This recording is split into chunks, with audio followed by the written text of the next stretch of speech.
Hi, welcome to 8-Bit Computing ZX Spectrum Workshop Restorations.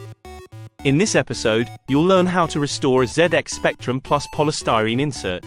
For this restoration, you'll need some Gorilla Glue Clear and a splash of water in a small tub.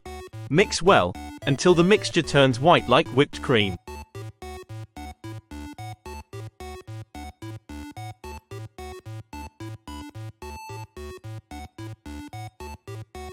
Then apply the glue mix to the breaks and cracks in the polystyrene.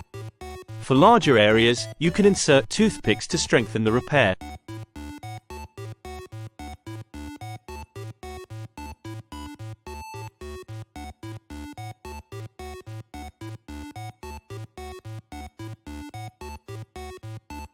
Once you have finished applying the mix, you must cover it with masking tape and smooth over the repaired areas.